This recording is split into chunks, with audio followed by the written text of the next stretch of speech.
great pleasure to introduce the last speaker of the afternoon. Really needs no introduction. It's Wainwright from Berkeley, and he's going to talk about high-dimensional regression.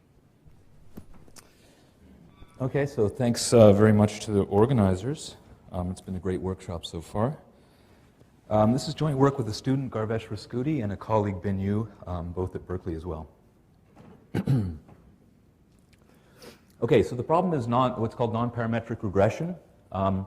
Just means you've got a set of covariates or predictors. You've got P of them. I'll call them X1 through XP. And you want to use those to predict some output Y. Right? So this is a ubiquitous problem. You could think about medical diagnosis. X1 through XP are things like diet, exercise, smoking, et cetera. Things like this, features that we could measure. And Y is some sort of output, something to do with disease, for instance. So it's a prediction problem, and we'd like to solve it. Right? So in the low-dimensional setting, these things are pretty well understood. Right? So if I was working in one dimension, then essentially what I'd be getting with P equals 1, I'd get a bunch of samples on the x-axis. I'd get some noisy samples Y, some outputs, and I'd like to fit some kind of curve to this. So I could fit, for instance, a quadratic function, or if I wanted to allow a bit more flexibility, I could fit something which is just Lipschitz, just the class of Lipschitz functions, which of course is much bigger than just quadratics. Right, so in low dimensions, there's essentially no new problems, but in high dimensions, lots of challenges pop up, essentially due to the curse of dimensionality. Right, so if we sort of bracket the space of possible models, right, the simplest possible model that we could try and fit is just a linear model, what I'm showing you here. So you'd be just estimating some set of weights, theta 1 up to theta p. The most general setting, the non-parametric setting that we're looking at, you have some general function f, not necessarily linear, it can be highly nonlinear. What we're going to end up doing is something actually in between these two extremes. Right? And so what we're interested in is, we're interested in what some people call sample complexity. You're interested in how many of these samples do you need. I'll use n for sample size. So how many samples do you need to collect to be able to fit these models in a reliable way to make good predictions? Right? So if you just had a plain linear model, you have p free parameters, and so there it's known that essentially you'd need of the order p samples to get a good prediction.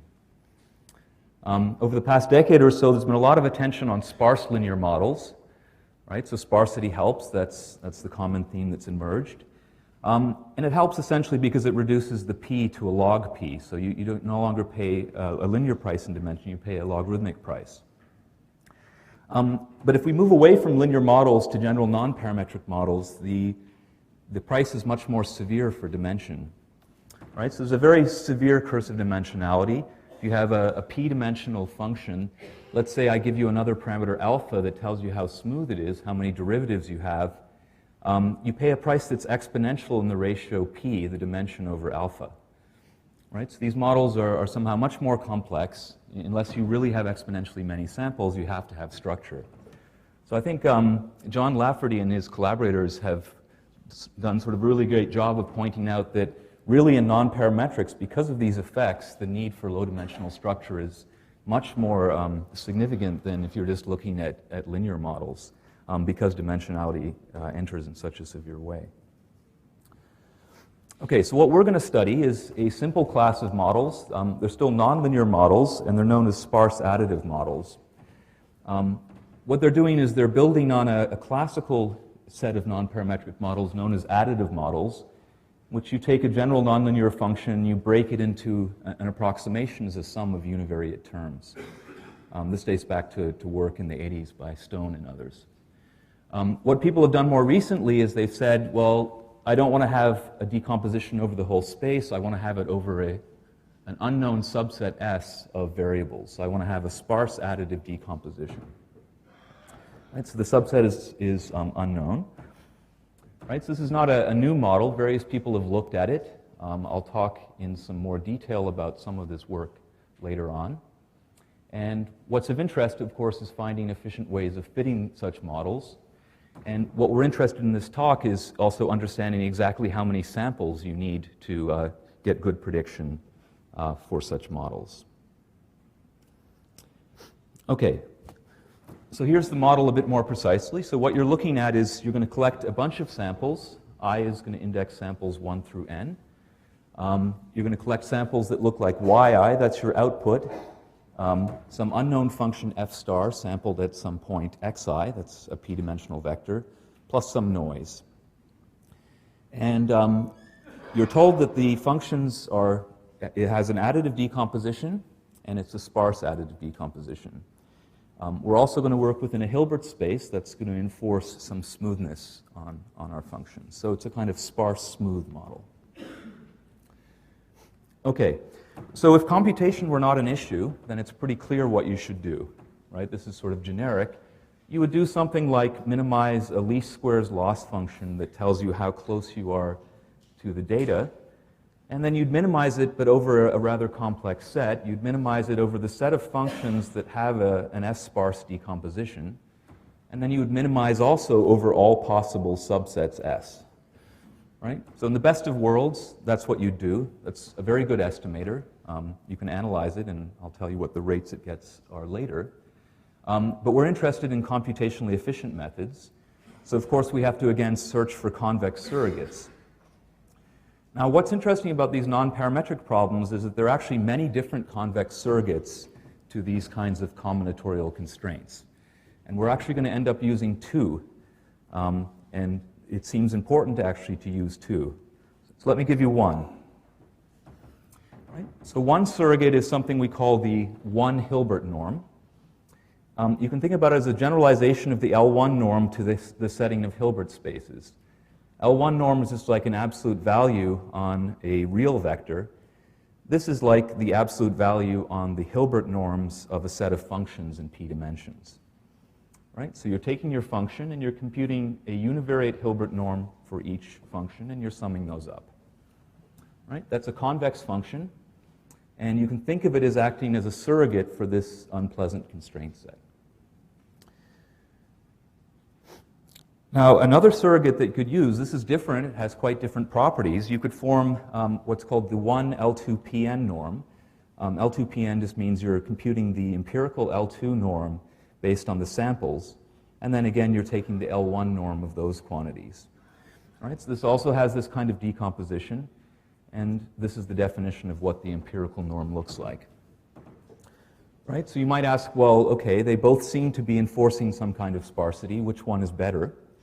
In fact, past work has looked. Some work has used the 1 Hilbert norm. Some has used this norm.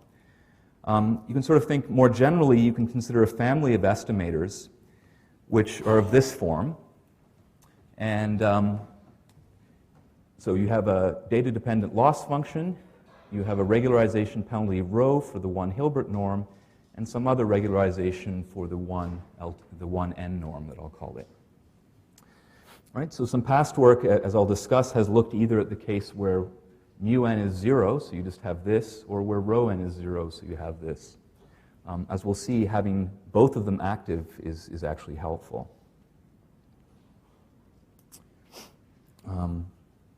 Okay, so that's the estimator that we'll look at. At least in principle, it's easy because it's a convex program.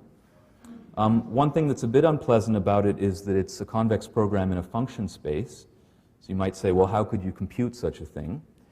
And so what we'll do is we'll look at this over the class of reproducing kernel Hilbert spaces. These are a particular kind of Hilbert space that allow us to compute things in a fairly easy way. I don't have time to go into the details of what are reproducing kernel Hilbert spaces, but roughly they're generated by kernel functions. For instance, if you took a Gaussian kernel function, you get a particular kind of RKHS. And they allow us, by what's known as the representative theorem, something due to Kimmeldorf and Wabe, they allow us to compute quite efficiently this estimator. So this is the original form here. Essentially what you need to do is you need to compute a kernel matrix. You have a kernel function in every coordinate. You have to apply it to your samples and compute a number. You compute a kernel matrix for each coordinate, and then essentially there's a straightforward translation between terms. This becomes this least squares loss. You're working now in A space. You're working with vectors of length p, alpha, for each coordinate. And then you have a translation between each of the terms. Right, so that is a convex program in dimensions n by p, and that can be solved efficiently. If you're more clever about it, you would exploit the sparsity to actually never quite work in n by p. Okay, so that's the estimator that we're going to use. It's a simple estimator. It works. These are the pictures that I showed you before. This is, I can only show you 1D pictures for the moment, but just to give you some examples, if you chose this as a kernel function, a polynomial kernel, then what you're doing is you're fitting a degree D polynomial to your data. Whereas if you chose this kernel, the minimum of z and x, you're fitting the class of all Lipschitz functions to your data. That's a much bigger function class than just polynomials. So how does this work? Well, it works. I guess I haven't told you how to choose the regularization parameters yet, but I'll give you some theory in a minute. The theory actually tells you how to choose those two regularization parameters. What I'm talking about is this rho n and this mu n. There's specific choices of those that can be made. Using those choices, if you solve this, then you see pictures like this. So what I'm plotting here is the mean squared error between your function estimate and the truth versus sample size on the x-axis. And what you can see, this is for different problem sizes, 64, 128, and 256. Right? And so what's happening is you can see the method is consistent. As the sample size increases, the error is dropping. But you can also see that the rate at which the error drops is slower if you have a larger number of predictors. If you quadruple the number of predictors to 256, you get this blue curve. Right? And the point of the theory that we're going to derive is to tell you how you should rescale this data so that it looks like this. So if you rescale the sample size according to our theory, then all of these plots, there's fluctuations, of course, due to noise, but they essentially line up. So this problem has a kind of high-dimensional scaling law, and that's what we'd like to understand. So that's the goal of this next part, is to describe how do you rescale the data according to dimension p, sparsity s, and properties of the kernel so that you get a kind of scaling law of this form. Okay. So there's one last ingredient that we need. So far we've got dimension p, sparsity s, and sample size n. The last ingredient we need is something that tells me how complex the function class is. If I just fit quadratic functions, those are very simple. I should pay a smaller price. Whereas if I fit functions that are just piecewise linear, that's a much larger function class, I should pay a larger price. And so the way this enters in our theory is in terms of the eigenvalues of the kernel operator. The kernel is an operator, and by Mercer's theorem, it has non-negative eigenvalues lambda j. And what happens is, sorry, there's a typo here. The decay rate of lambda j as j goes to infinity, the eigenvalues decay typically as the index increases, and we're interested in how fast that increases, or how fast they decrease. So if you have functions that are Lipschitz, then the eigenvalues drop off like 1 over j. If you have two derivatives, they drop off like 1 over j squared, and you can probably figure out the picture if you have higher order derivatives. Right? So what we're going to do is we're going to measure the rate at which they drop off according to a certain critical function. For those of you who know about Rademacher complexity, this is very much related to that for kernel classes. Okay, so with that quantity, here's the main achievable result we have. So we're assuming that we've got a function that has a decomposition into S non-zero components. Each one is smooth in some kernel class. And we're determining a critical univariate rate that's specified in terms of the eigenvalues of the kernel operator by solving this equation. This is not something you have to do to implement the method. This is just something that you do to determine what accuracy the method will predict with. And so what our theory says is that if you choose the regularization parameters in the right way, we do have explicit choices, but just because of time, I'm not going to give them here. I'm happy to talk about that offline. Then if you look at the error in your prediction, it's going to be upper bounded with high probability by the sum of two terms. The first of which should be familiar to those of you who've worked on sparse linear models. It's S log p over n. That's essentially the price that you pay for estimation if you just have sparse linear functions. The second term is a price that you pay because you have S univariate functions, and this delta term tells you how hard it is to estimate any one of them. So you pay S times the cost of a univariate function. So it's a fairly natural rate, and we'll see in a moment that it's actually an optimal rate. So if we specialize this, let's say finite rank kernels, if you fit polynomials with degree d, then they have finite rank. Then what happens is that critical delta becomes just m, becomes m over n actually. So the rate that you get is S log p over n, and then S times m over n. And that's very natural because if m is 1, for instance, that's the case of linear functions, you get S over n, but this term is larger, it dominates it. If you had a, let's say, degree 10 polynomial, then this m would become, I guess it would become 10 plus 1, it would become 11. If you have kernels that are a bit richer, if you have kernels whose eigenvalues, you have an infinite number of eigenvalues, but they drop off like a polynomial, this is what happens when you penalize derivatives of your function. Then the rate that you'll get is the following. If you give me alpha derivatives, alpha is a parameter, then the rate that I'll get is the usual subset selection rate plus S over n to the 2 alpha over 2 alpha plus 1. That again is sort of the correct rate that you'd expect when you have alpha derivatives. Okay, so just to compare to past work, as I said, many people have worked on these. Ravi Kumar et al. Had a very nice, simple backfitting method for sparse additive models. They proved consistency, but they didn't really track sparsity, the sparsity F, so it's sort of difficult to compare their rates explicitly. Meyer et al., they regularized just with the empirical 1n norm, and they got a rate that sort of is a melding of the two rates that we have. They got a rate which is S times log p to this exponent. But that's not quite right. Those two effects, as we'll see, should be separated out in the way that we have them. That's, in general, larger.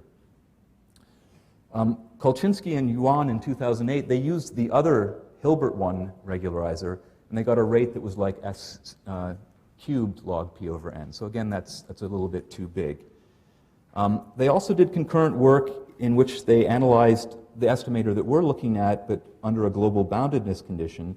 They got rates there, but those, as we'll see, aren't actually optimal rates for their function class. Right, so what are optimal rates? Let's sort of wrap up that piece of the story. Right, so what have I done so far? What I've done so far is I've given you a polynomial time algorithm that's based on solving a convex program. It's actually a second-order cone program. That's what SOCP means. I've given you upper bounds on the error that hold with high probability, and they seem reasonable. But it's natural to ask, are these good results? And so you might ask, is there some method, if I actually didn't restrict myself to convex programs, if I actually did exponential time search, would that be much better than this algorithm? And the way you study that problem is you study what's known as the minimax error. So you look at a function class. Let's say I look at the function class of things that are S sparse in p dimensions with some smoothness alpha, and you let nature be adversarial. You let nature pick a function however it wants, and then you look at the best possible estimator.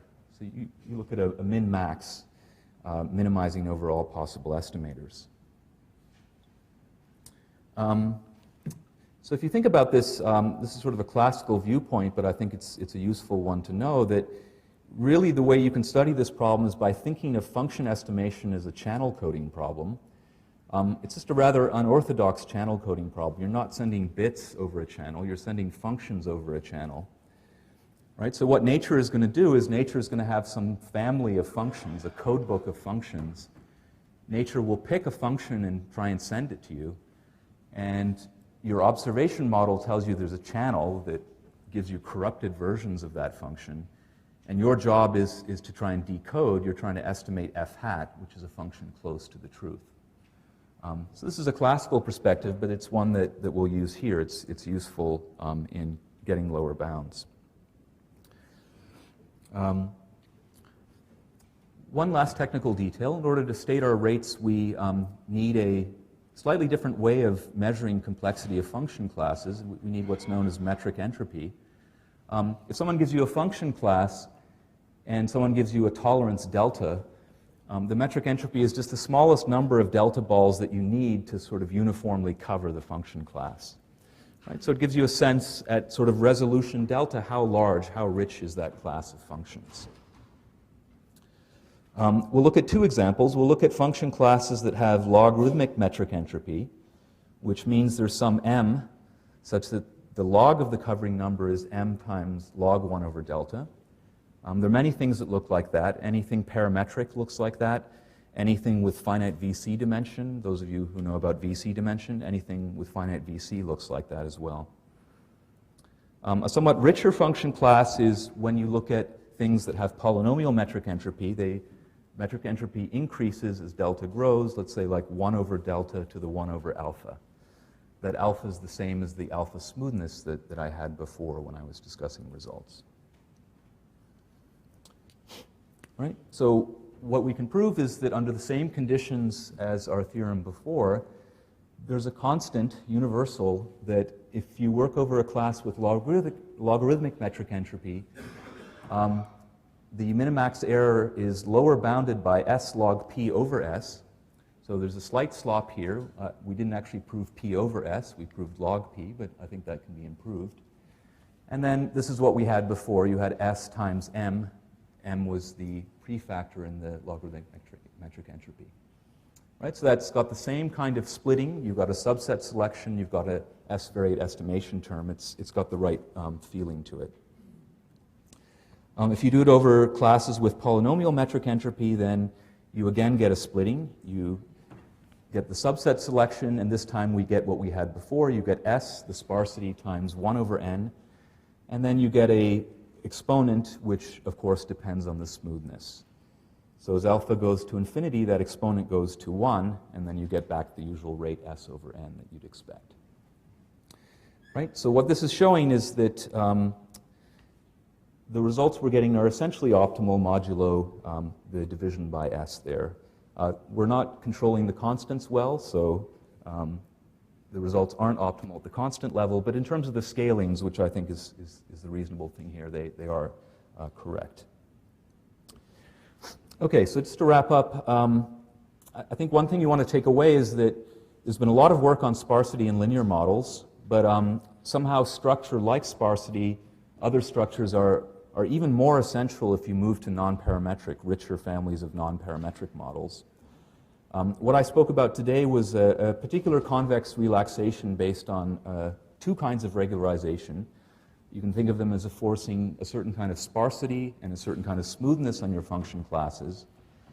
And what we saw is that the achievable rates, the minimax optimal rates, essentially decoupled into two natural terms, one of which tells you how hard is it to find the set of S active coordinates, and the other which is, once you've found those coordinates, how hard is it to estimate. We've looked at a very special case. There's obviously many open questions. Why restrict yourself to univariate decompositions? Why not work up the hierarchy with bivariate or trivariate overlapping decompositions? We haven't done that. I think there might be some challenges in doing that, but that's obviously interesting. We haven't looked so much at approximation error. The results that I gave you here were when you had exact sparsity. It'd be interesting to think about functions that are not exactly univariate sparse, but compressible or approximatable. And if you're interested, there's a preprint on arXiv that has more details on what I've spoken about. Thanks.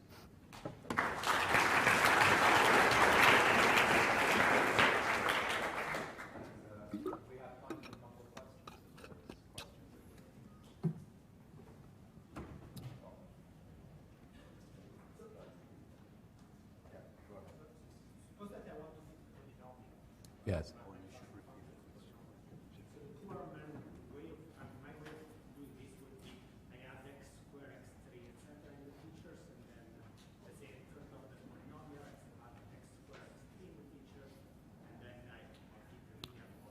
Yes. So with respect to your bound, seems to me that this gets accuracy at S times the degree, which is polynomial times the log divided by n, right? Respect to your corollary. Yes, this corollary. I'll repeat the question in a minute. This I will get S times n times log p divided by n. Do you want me to repeat the question and then answer it? Yeah. So his question was, the way that Andrea would fit a polynomial model, let's say, is he'd augment it to include 1x, x squared, x cubed, etc., and then just fit it as a linear model. And so then he was asking, well, I'm getting a rate which is Sm over n, whereas if you did that and maybe used Lassus bounds, you'd probably get Sm times log p or something like that over n. So I think you're right, but those bounds would not be optimal, whereas this is. Yeah, so the other issue is that if you take a linear model and you just, or if you take a polynomial and you just lift it to higher dimensions, you pay a price that's linear in the number of features. Whereas when you kernelize, you can deal with an infinite number. You're basically allowing an infinite number of features, and you're using the kernel trick, essentially, to be clever. Right? So if in the case of polynomials, the relevant kernel is this one, I never pay a price that's growing with d or actually exponentially in d. I just pay a linear price to do the inner products. That's a good question.